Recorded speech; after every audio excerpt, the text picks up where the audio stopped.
খেতে বসেছি দেখুন আমি খাবারটা খেতে বসেছি। এখন কী করছে রীতিমতো মারধর চলছে চারটানে রেগুলার চলে। এবার আমাকে বলছে আমাকে সয়নিকা বানাবে। আমি নাকি সয়নিকা আছি পুলকদাদের পাড়ার লোকেরা। তার কারণ হচ্ছে ওরা সয়নিকায় গিয়ে যে সয়নিকা হয়ে গেছে এই কারণটা ওখানে। কালকে আজকে আমায় রেপ করেছে ভোরবেলা অয়ন। কী করবে পালিয়ে গেছে, না ওরা ওখানে নেই, চলে গেছে চারটানে। অয়নের আর এক ভাই আসে তো ওই কারণে। আর হচ্ছে এই পাশের বাড়ির মহিলা আছে অয়নের মাথা ঘুরিয়ে করে ওর মেয়ের সৈকত বছর মেয়ের সঙ্গে নাকি আবার শুয়ে দিয়ে আসে। আমার মেয়েকে তো বিয়ে করবে তার শুয়ে দিতে হয়। সৈকত বলেও সেই জন্য বললাম, না আমি জানতাম না। জানবো কী করে, আমি তার দোতলায় উঠি না আর জানিও না। আর হচ্ছে অয়ন্য তাতে রাজি। তা এত রাজি যখন আমার পিছনে হাত ধুয়ে পড়ে আছে কেন, আমাকে এবার সহায়িকা বলছে কেন?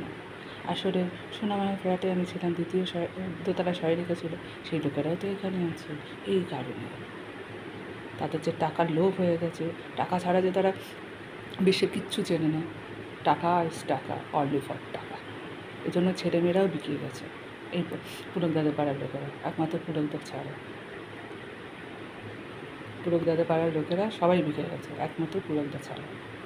সেই কারণে পুলকদা বলছি ছাড়া, আর পুরোপুরি জানি না, কিন্তু পুলকদাকে আমি প্রতিবাদ করতে শুনেছিলাম বলে সেই জন্য বললাম, না বলতে পারতাম না এই কারণে। আর অয়নের মা মাঝে মধ্যে প্রতিবাদ করে, আবার মাঝে মধ্যে আবার আমাকে দেয়। ওর মা মারও খায়, কী মারে আমি ঠিক জানি না। জিজ্ঞেস করতে গেছিলাম হয়নি। এই যদি হয় আমার পেট ব্যথা করছে, তারপরেও এরকম চারটানা আসে সৈকত কাট করে রেখেছে, ডাক্তারখানায় যেতে পারিনি, দেখি বিকালবেলা আমি যেতে পারি তো ভালো। কিন্তু এই যে কাজগুলো করছে কারণটা কি? এরা নিজেদেরকে কী প্রমাণ করতে চাইছে আমি তো নিজে ভেবে পাচ্ছি না। শুনছে আমি পুলিশ আছি, 24 ঘন্টা কাজ করি, তারপরে নিজেদেরকে কী মনে করে, কোন ডাটের বাট মনে করে আমি তো নিজেও জানি না।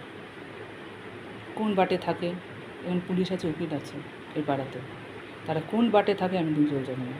মানে এরা বাঁট বলতে কী বোঝে সেটাও আমি জানি না। এত শিক্ষিত ফ্যামিলি না এই কারণে। আমি কারাগারে দিয়ে অভদ্র, তারা এত শিক্ষিত ফ্যামিলি, সকাল থেকে কারাগারে দিস কেন আমাকে?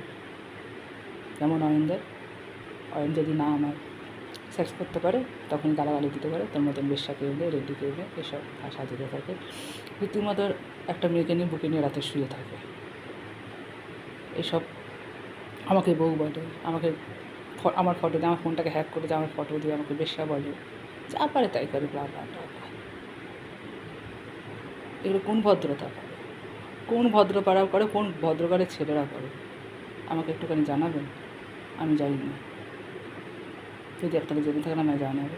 কিন্তু আমার জানা নেই এরকম কোনো ভদ্রঘরের ফ্যামিলিরা করে কিনা। পুরো বস্তি পাড়াতে আমি চলে এসেছি, আর কিছু না।